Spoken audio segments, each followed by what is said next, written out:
La prochaine thématique, c'est la ressource en eau avec Pascal Dumoulin. Donc, si vous êtes là, Pascal, la parole. Oui. Bonjour à tous. Je Bonjour. vais partager mon écran. Voilà, Est-ce que c'est bon pour vous? voilà. Donc, vous avez voilà, un quart d'heure avec Ouais. après quelques questions si possible. Donc, peut-être que j'hésiterai pas à vous couper parce qu'on a pris un peu de, un peu de retard. Allez-y, à vous la C'est bon? parole. Oui, Bah, du coup, effectivement, tout ce qui est évoqué là, ça, ça m'évoque beaucoup de choses aussi. Je pense qu'on est un peu l'illustration peut-être de l'utilisateur final. On a, on a eu l'occasion de, voilà, de pouvoir un peu réfléchir à quelle utilisation on pouvait faire de ces données-là. Ouais, j'ai eu des contacts avec des chercheurs, donc c'était plutôt le CES Bio et Tétis à Montpellier. Et ce que je vous présentais, en fait, c'est un retour d'expérience sur comment on a essayé finalement de s'approprier des méthodes développées par les chercheurs pour les tester à l'échelle de nos territoires.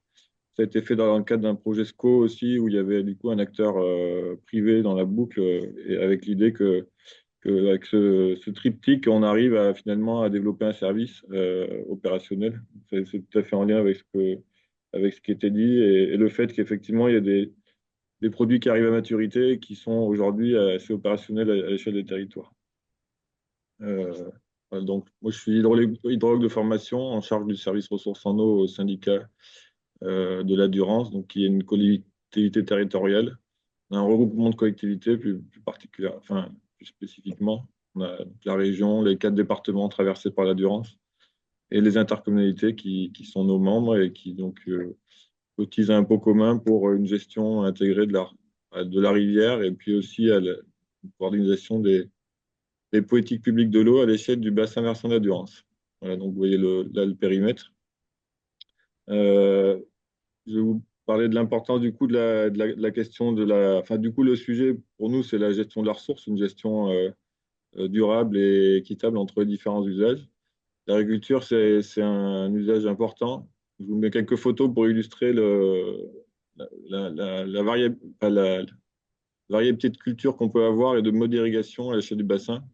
Ça peut aller de maraîchage des grandes cultures comme ici au bassin sur le Bœuf, l'arboriculture évidemment, qui peut être avec des modes d'irrigation soit en micro-aspersion, soit en gravitaire, des plantes, même des plantes aromatiques qui aujourd'hui nécessitent, enfin, vont de plus en plus vers l'irrigation, comme la vigne et l'olivier, les cultures qui n'étaient pas irriguées il y a 10 ans et qui aujourd'hui de plus en plus le sont.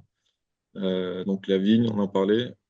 Et puis, ce qui est assez spécifique de notre territoire, je pense, c'est le fait qu'on a quand même beaucoup d'irrigation gravitaire aujourd'hui encore.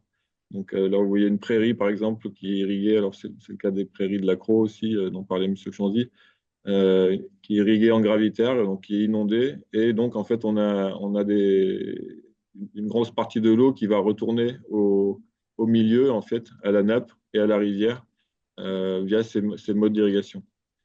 Donc en fait, nous là-dedans, qu'est-ce qu'on essaye de faire? On essaye d'objectiver un petit peu quels sont les prélèvements qui sollicitent l'eau de la Durance.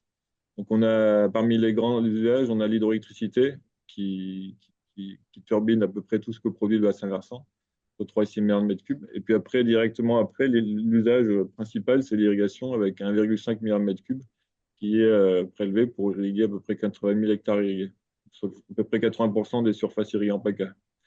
Et au regard de l'eau potable, c'est donc quand même 300 millions de mètres cubes par an pour alimenter 3 millions d'habitants. Mais on voit bien que du coup, l'irrigation, là, c'est vraiment un poids important.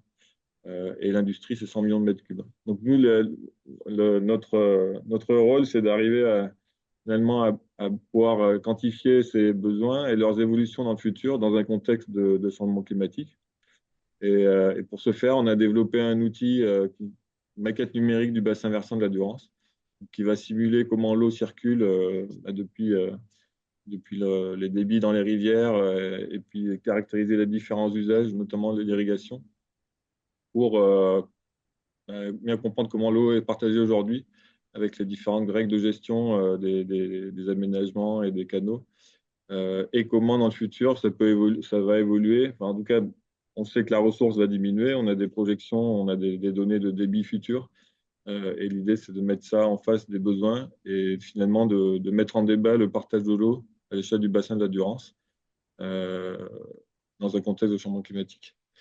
Donc pour ça, bah, le besoin, c'est dans ce modèle, pouvoir quantifier les besoins en irrigation. Et pour quantifier ces besoins, le proxy le plus intéressant, disons, c'est les surfaces irriguées et les types de cultures. Ensuite, quand on fait des hypothèses sur les modes d'irrigation, et ça permet d'obtenir des besoins en termes de prélèvement et aussi de quantifier les éventuels retours au milieu qui peuvent arriver et qui vont du coup faire qu'il y a une eau qui va être disponible plusieurs fois en fait à différents endroits du bassin.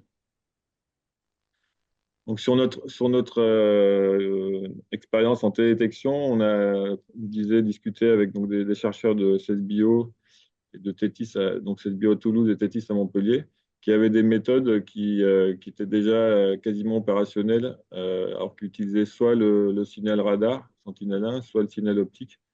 Et l'idée, c'était de les tester chez nous. Donc, qu'est-ce qu'on a testé?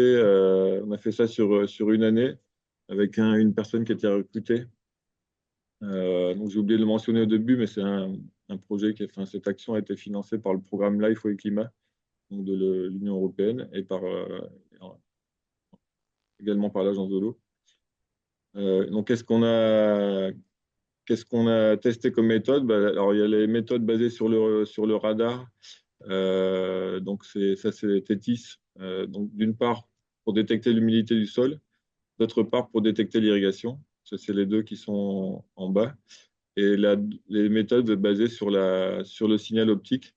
Donc, pour avoir une carte d'occupation un petit peu plus fine et spécifique à l'agriculture, à notre agriculture, que les occupations du sol qu'on peut avoir et dans notre base de données. Et puis, du coup, l'irrigation, c'est ce qui du coup, ce qui nous intéresse le plus.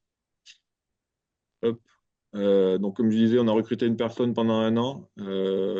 C'est un budget à peu près de 50 000 euros avec un financement Life Agence de l'eau. Il a fallu acquérir une machine spécifique parce qu'il y a du coup, il y a des besoins de calcul, de stockage, un environnement Linux aussi. Ça, c'est quelque chose à prendre en compte sur le retour d'expérience qui est assez voilà, complexe à mettre en place et qui est nécessaire pour pouvoir traiter ces grandes masses de données en fait, qui sont les images Sentinelle.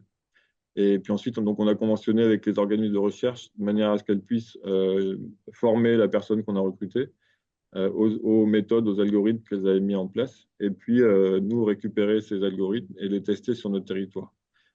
Sachant que les méthodes, elles avaient été déployées sur d'autres territoires avec d'autres cultures, notamment c'était principalement des grandes cultures. L'idée, c'était de voir chez nous si ça pouvait aussi fonctionner sur d'autres types de cultures, typiquement des vergers ou du maraîchage, par exemple. Donc, une grosse partie du travail préliminaire, c'était de faire des relevés de terrain.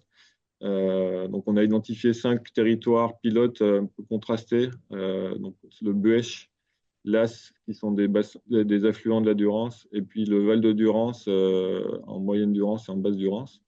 Et sur ces 5 territoires, du coup, on a collecté des données. Donc, c'est à peu près 2000 échantillons par campagne qu'on a détecté.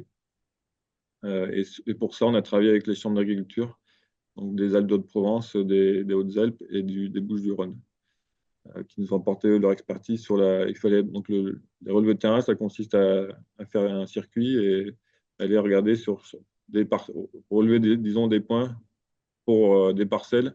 Sur chaque parcelle, avoir l'information de la culture et de si elle est irriguée ou pas. Voilà. Et là, je vous ai mis un petit lien vers une interface de visualisation qu'on a mis en place. Alors, je vais occulter, mais volontairement, tous les aspects méthodologiques, puisqu'ils ont été largement abordés et c'est pas là-dessus où on apportera beaucoup d'informations. Mais vous allez directement sur les résultats. On a mis en place cette interface qui est disponible en ligne à chacun, qui montre les résultats. Donc, où on voit sur les différents territoires où on a travaillé, on peut voir d'abord donc la cartographie d'occupation du sol qu'on obtient. Vous voyez, donc les petits ronds, c'est les relevés terrain qu'on a fait, et donc avec un code couleur par type de culture, en blé, en vert clair le blé, en violet les vergers, en rouge le maïs. Et donc on voit on arrive à. Donc l'idée, là, c'est des algorithmes, hein, qui vont apprendre avec ces données terrain, qui vont ensuite classifier l'ensemble des pixels et des parcelles du territoire dans une classe qu'on aura donnée, on a prédéterminée.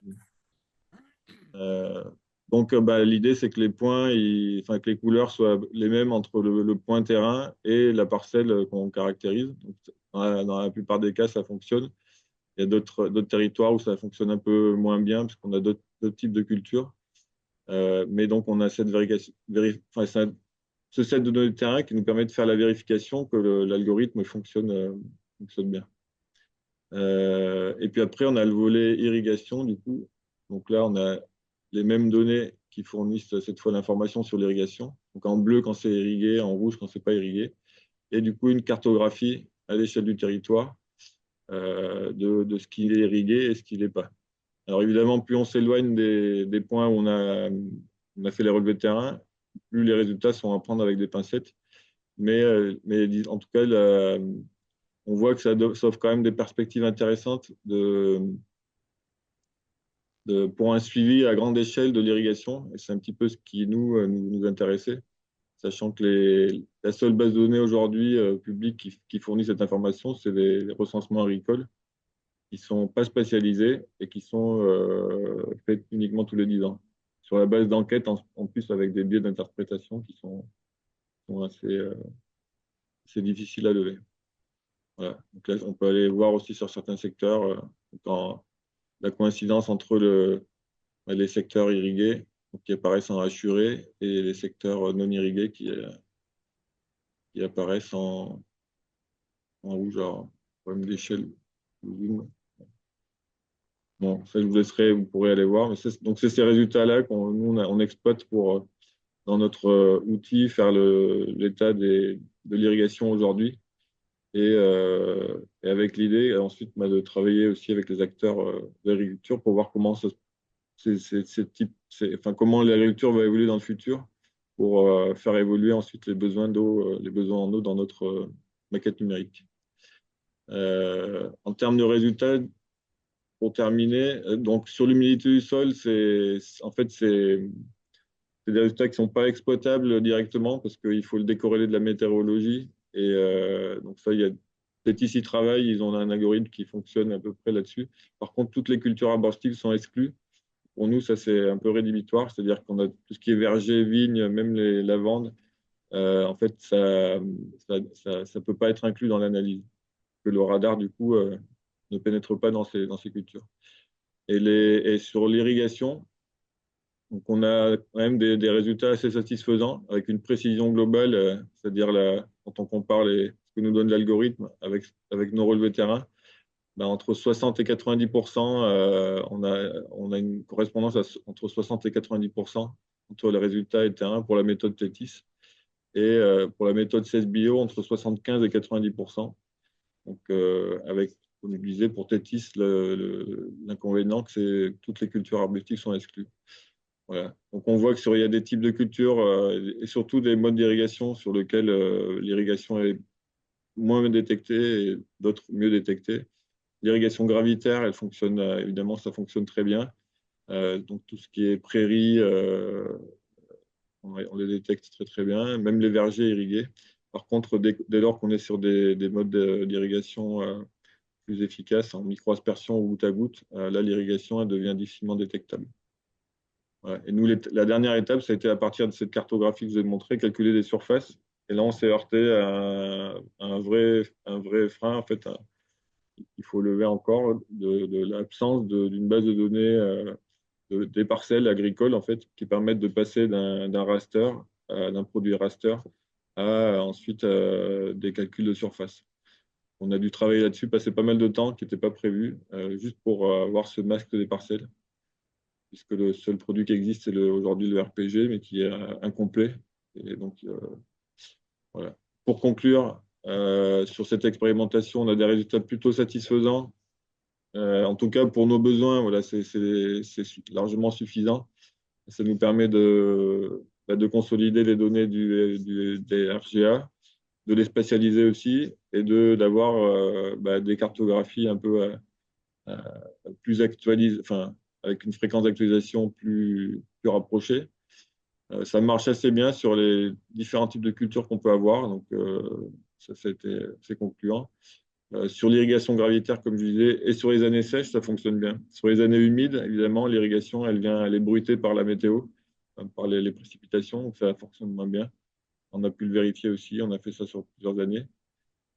Et donc, il nous semble, des méthodologies qui sont aujourd'hui réplicables, en tout cas qui ont bien fonctionné chez nous, et qui nous donnent, nous, des perspectives voilà, de pouvoir poursuivre ce suivi de l'irrigation à grande échelle. Comme je disais, la méthode radar, donc elle est uniquement enfin, elle exclut une grande partie des cultures qui nous intéressent. Et puis sur la micro-aspersion, ça marche moins bien, et sur les années humides aussi. Ouais. Et puis après, en tant que gestionnaire, peut-être les points de vigilance sur les moyens importants à déployer pour avoir cette compétence en interne. Ça pose vraiment des questions. Il faut une grosse expertise technique. Il faut du matériel, comme j'évoquais, pour le calcul et le stockage. Et du coup, il faut des financements aussi. Le besoin que nous, on a, par exemple, il ne justifie pas d'avoir une personne à temps complet. C'est donc là, clairement, on n'a pas pu reconduire cette mission chez nous et ça ne se justifiait pas. Et puis après, des freins à lever encore, notamment le besoin d'avoir quand même des données terrain pour faire tourner des algorithmes et valider les résultats. Même s'il y a les chercheurs travaillent pour de plus en plus être indépendants des données terrain, il y en a encore aujourd'hui besoin et ça, c'est pas mal de temps à consacrer à ça. Et puis ce sujet de masque de parcelle où c'est une information qui aujourd'hui nous manque. Euh, voilà. Et sur les perspectives, il y a plusieurs démarches en cours à l'échelle nationale. Peut-être le CRIS pourra en parler, mais c'est assez foisonnant. Et donc nous, on suit ça évidemment avec intérêt, avec l'idée d'avoir des produits qui soient opérationnels et disponibles à l'échelle de la France. Le secteur privé qui lui aussi fournit des produits opérationnels, hein. Et nous, très clairement, là, on avait fait des relevés terrain en 2023 on n'a pas valorisé en interne. On va faire intervenir un prestataire, donc Meos, avec qui on a travaillé sur le sujet, et qui pour quelques milliers d'euros va nous faire le travail. Et donc évidemment, c'est quelque chose qui est intéressant parce que ça évite d'avoir d'avoir une personne qui soit dédiée à ça en interne et avec toutes les difficultés que j'évoquais. Voilà, j'espère ne pas avoir été trop long, puis je vous laisse poser des questions sur le sujet. Et peut-être pour terminer, sur la télédétection chez nous, c'est pas uniquement la ressource en eau. On utilise alors, sur les suivis d'enneigement et puis aussi on utilise tout ce qui est les suivis de la rivière, que ce soit la morphologie, on va faire une carte thermique aussi de l'eau avec un survol. Pour la topographie, LIDAR, et puis également le drone, donc ça on en a et qui permet de faire pas mal de choses en topographie notamment, en suivi d'ouvrage et puis même en mesure de débit. Donc la télédétection, voilà, on suit un peu tout ce qui se fait et puis tout ce qui est à peu près opérationnel, on essaie aussi de l'internaliser dans la mesure du possible. Très bien.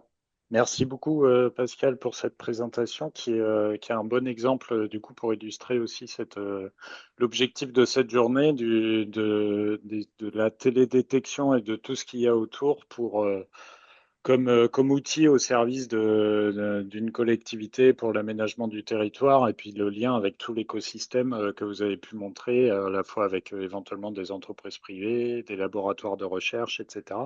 Donc ça, c'est aussi des aspects qu'on abordera plus spécifiquement dans la table ronde de la fin de journée. En attendant, alors j'ai vu qu'il y avait quelqu'un qui avait demandé l'adresse spécifique, l'adresse web de la carto que vous avez Je montrée. Et bon, ça, voilà, vais peut-être mettre dans le chat. Voilà, vous pouvez le mettre dans le chat. Sinon, peut-être une question avant de passer à la suite quand même. Philippe, est-ce que tu as une question que tu veux poser? Oui, ben, peut-être pour l'avenir, des solutions d'avenir, finalement, pour les cultures arbustives qui sont aujourd'hui exclues, quelles solutions futures, hein, si il y a un autre projet qui devait se mettre en place, et finalement, comment améliorer, en incluant ou pas ces cultures arbustives, la précision globale. Parce qu'on voit que la précision est plutôt bonne, mais il y a encore une marge de progression. Donc voilà pourquoi je posais la question. Alors, bah, c'est peut-être plus les chercheurs qui pourront y répondre. Nous, ce qu'on peut voir, c'est qu'effectivement, la méthode qui utilise le signal radar, c'est une des limites de la méthode, hein. Donc, elle permet pas d'inclure ces cultures-là. Par contre, sur le signal optique, on peut avoir déjà sur l'occupation du sol, on les détecte bien ces cultures. Et par contre, sur l'irrigation, certaines, on va pouvoir les voir, comme je disais, sur les vergers, on arrive à voir si c'est irrigué ou pas. Qu'est-ce qu'on peut avoir? Alors sur les vignes, c'est pas forcément évident. Que ça, en fait, tout dépend si on arrive de la portion qu'occupe la culture par rapport à la surface totale de la parcelle. Si on arrive si dans les pixels, il peut y avoir une information qui remonte du sol, notamment bah, là, l'irrigation gravitaire, évidemment, ça permet d'avoir de l'information. Et je laisserai peut-être les. Après, voilà, c'est des sujets sur lesquels certains acteurs travaillent. Le canal de Provence, par exemple, ils travaillent spécifiquement sur la détection de l'irrigation sur la vigne, parce que c'est des choses qui les intéressent aussi. Ils ont beaucoup de mal, en fait, hein, même parce que visuellement, sur le terrain, déjà, c'est difficile à voir. Donc, évidemment, un satellite, il ne pourra pas aider à faire la différence. Euh, et le radar, il a cette difficulté-là. Je ne sais pas si côté recherche, il y a des choses qui Ouais, permettent. bah, il y a André qui a levé la main, et puis il y a Claire. Merci Pascal. Oui, alors ce que je voulais dire, bon, je pense qu'il y a un vrai enjeu à avoir des parcellaires. Je pense que ça contraint un peu l'information, ça permet de vraiment calculer des surfaces et d'avoir des détections automatiques de limites de parcelles. Je pense que ça, c'est des travaux qui sont en cours et je pense que quand ça sera opérationnel, ça améliorera un peu les choses. Sinon, en termes de classification, je pense que ce que j'ai montré tout à l'heure, où on travaille plutôt sur des traits agronomiques qui sont issus de la temporalité du signal, sont pour moi vraiment des marges de progression qui ont l'intérêt d'être beaucoup moins dépendantes des données d'apprentissage et aboutir à des classifications plus précises que ce qu'on aurait avec des classifications plus traditionnelles. Voilà, donc il y a des marges de progression, il y a aussi probablement la fusion entre, on va dire, haute résolution et très haute résolution qui peut aussi rentrer dans les algorithmes de classification et pourrait améliorer les choses. Et peut-être Merci le André. thermique aussi, peut-être le thermique. Il me semble que avec la mission Trishna, là, justement, Meos nous avait contacté parce qu'il voulait essayer de voir qu'est-ce que ça pouvait apporter à la détection de l'irrigation. Le thermique sera très utile pour la détection de l'irrigation. Par contre, pour l'identification des cultures non irriguées, c'est pas forcément, enfin, c'est moins évident. Merci Claire. Peut-être pour compléter avant de donner la parole à Samuel. Ouais, j'avais juste une question. En fait, il y a un satellite qui a été lancé par le CNES, qui est SWOT. Donc sur tout simplement la mesure de l'humidité du sol et l'altimétrie. Donc je voulais savoir, en fait, c'est des mesures qui sont aussi non commerciales, donc qui sont disponibles. Et je ne sais pas si en fait vous étiez au courant là-dessus. La question est posée à Pascal, c'est ça? Oh, ouais, oui. Mais Non, par contre, on n'a pas très haute résolution sur les vignes. non, on n'a pas du tout exploré ce volet-là. Bah, à ce moment-là, je vous recontacte et je prends Ouais, des renseignements et je vous recontacte là-dessus. bah, volontiers. Merci. Merci. Ok, merci, merci Pascal encore pour cette présentation.